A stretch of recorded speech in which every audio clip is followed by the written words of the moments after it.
سر آج اتحادی جو سینیٹرز ہیں وہ تو بڑے ناراض ہوئے اس بات پہ. ایک دو لوگوں نے کہا بھی کہ ڈیبیٹ نہیں ہو رہی ہے, بات نہیں ہو رہی ہے, تو انہوں نے کہا کہ آپ تمام اپوزیشن کے لوگ بھی اور دیگر لوگ بھی سارے ایک مہینے کے پروسیس میں ساتھ موجود تھے, تو یہ بات تو نہ کریں کہ کسی نے دیکھا نہیں. کسی نے نہیں سر دیکھا. اب مجھے بتائیے دیکھیں سر, یہ بالکل غلط بات ہے جو آدمی یہ کہتا ہے بولتا ہے کسی نے نہیں دیکھی ہوئی.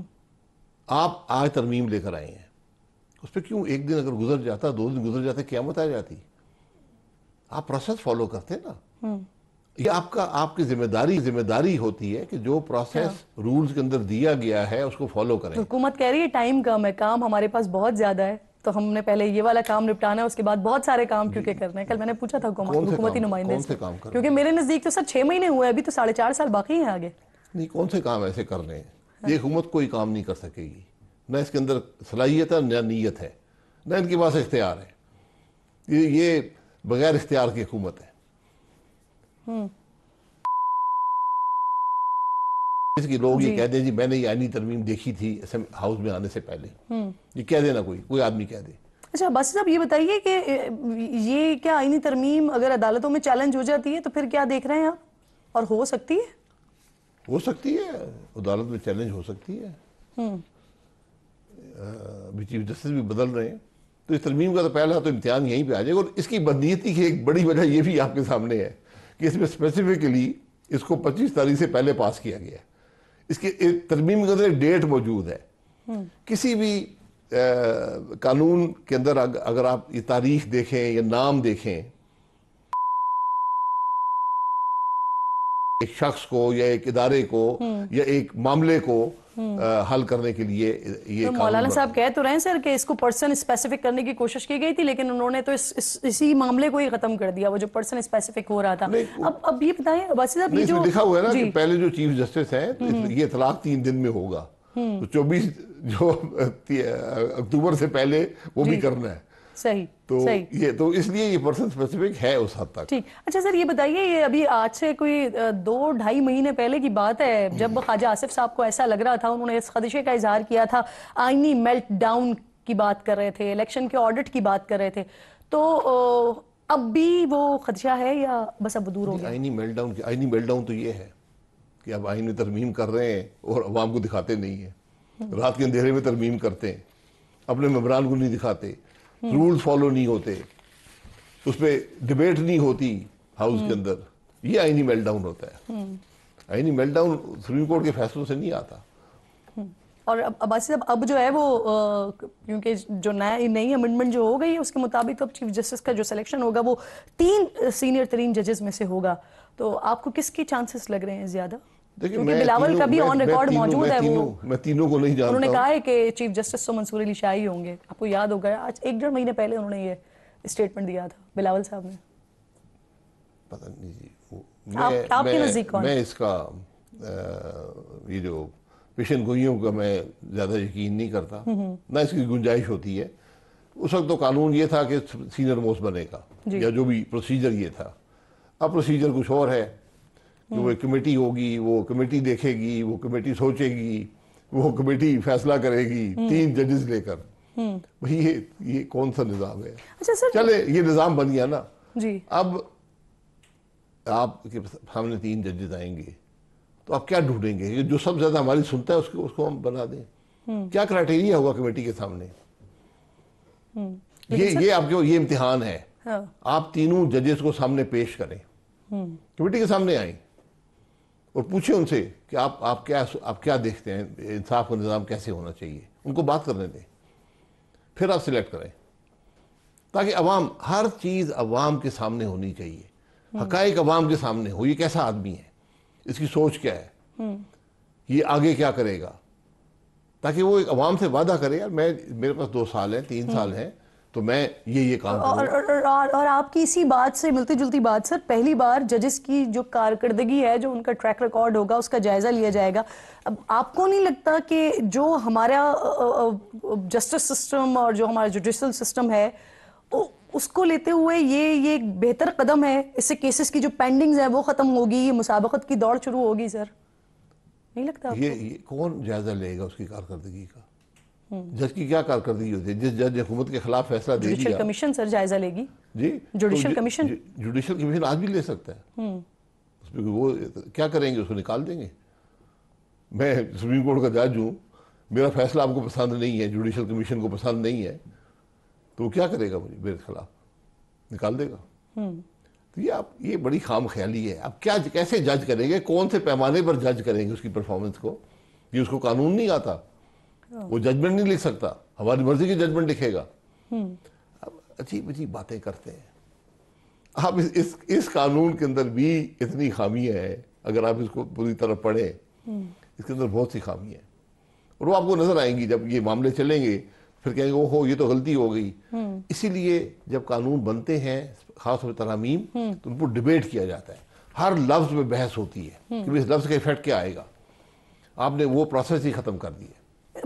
بس اب آپ تنقید کر رہے ہیں یا دیگر لوگ ہیں جو سمجھتے ہیں کہ یہ بہتر عمل نہیں ہوا ہے، لیکن دوسری طرف سر پاکستان تحریک انصاف کا کردار آپ کس طرح کا دیکھتے ہیں کہ ایک طرف جب بیرسٹر گوہر صاحب مولانا صاحب کے ساتھ ہوتے ہیں تو یہ فرماتے ہیں کہ جی متفق تو ہیں وہ تمام جو کچھ شامل کیا گیا کیونکہ وہ اس پروسیس کا حصہ بھی رہے، لیکن احتجاجاً وہ بوائیکاٹ کر رہے ہیں، تو ان کے پاس تو تنقید کرنے کا شاید کوئی جواز نہیں بچتا ہے کیونکہ وہ آلریڈی کہہ رہے ہیں کہ سارے پروسیس کا حصہ بھی رہے ہیں اور متفق بھی ہیں، لیکن احتجاجاً بوائیکاٹ کر رہے ہیں.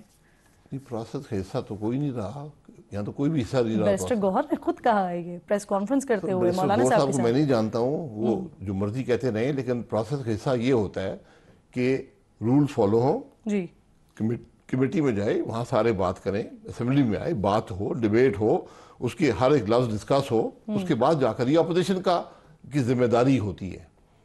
اگر حکومت جسے بلڈوز کہتے ہیں، بلڈوز کر رہی ہے، بلڈوز ہوا یہ بل، جب بلڈوز کر رہی ہوتی ہے تو پھر اپوزیشن بائیک آؤٹ کر سکتی ہے. یہ احتجاج کا طریقہ ہوتا ہے کہ بھئی ٹھیک ہے، آپ نے اگر فیصلہ کیا ہی ہے کہ ہم نے جمہوری اصولوں کو، پارلیمانی قدروں کو فالو نہیں کرنا، ہم نے اپنی بروڈ میجورٹی سے اس کو کر دینا ہے، تو پھر ٹھیک ہے، ہم پھر بائیک آؤٹ کر لیتے ہیں.